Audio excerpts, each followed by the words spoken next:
Would you like to say na sa current administration may nanghihingi, pero sa past administration walang nanghihingi? Your Honor, meron din naman po na may nanghihingi po. Pero hindi ganun kahigpit po. For example po, hindi uso ang 3-strike policy po noon.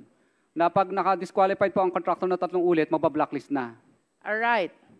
With your admission na may nanghihingi din po, question, bakit hindi mo sinama doon sa affidavit mo? Your Honor, ano po yun? Hindi naman po naging successful yun. Kaya hindi ko na po...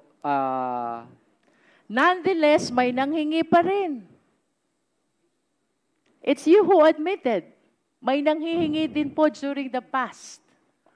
You know why I'm asking you this line of questions? Because there is a principle in the law of evidence, falsus in uno, falsus in omnibus.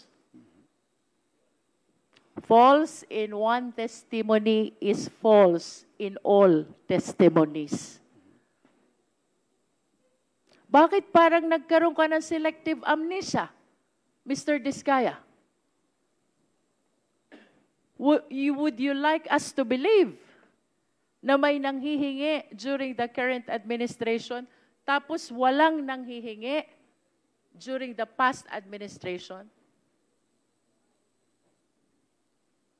How would you even explain na during the past administration, top 1 contractor ka from PCIG data, and yet you are claiming walang nanghihingi unlike during the current administration? What I wish to point out, Mr. Diskaya, your affidavit is full of inconsistencies and lies. Your Honor, ang affidavit po na ito ay tungkol lang po sa